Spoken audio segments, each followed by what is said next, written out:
বাংলাদেশ পুলিশের বড় রদবদলের ঘটনা ঘটেছে।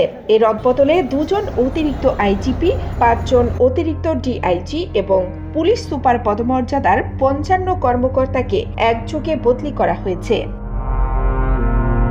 রোববার 28 জুলাই স্বরাষ্ট্র মন্ত্রণালয়ের জননিরাপত্তা বিভাগের পুলিশ এক শাখা থেকে জারি করা পৃথক 4টি প্রজ্ঞাপনে এসব বদলি করা হয়। রাষ্ট্রপতির আদেশক্রমে প্রজ্ঞাপনে সই করেন উপসচিব মোহাম্মদ মাহবুর রহমান শেখ।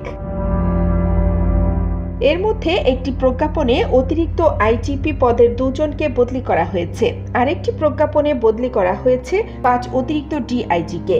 এছাড়া পুলিশ সুপার পদমর্যাদার 32 জনকে একটি প্রজ্ঞাপনে এবং আরেকটিতে 16 কর্মকর্তাকে বদলি করা হয়েছে। এর মধ্যে পুলিশ টেলিকম রাজারবাগের উপপুলিশ মহাপরিদর্শক AKM শহীদুর রহমানকে অতিরিক্ত পুলিশ মহাপরিদর্শক হিসেবে পুলিশ অধিদপ্তর ঢাকায় বদলি করা হয়েছে।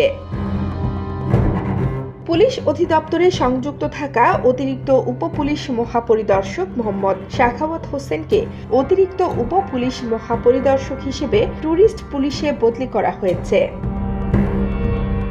পুলিশ একাডেমি সারদার অতিরিক্ত উপপুলিশ মহাপরিদর্শক ডক্টর মোহাম্মদ আক্কাস উদ্দিন ভূঁইয়াকে বদলি করা হয়েছে পুলিশের অ্যান্টি টেরোরিজম ইউনিটে।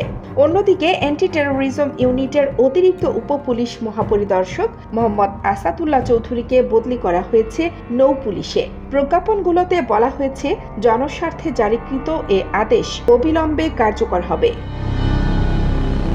কানিজ ফাতেমা নিপা, খবর সংযোগ।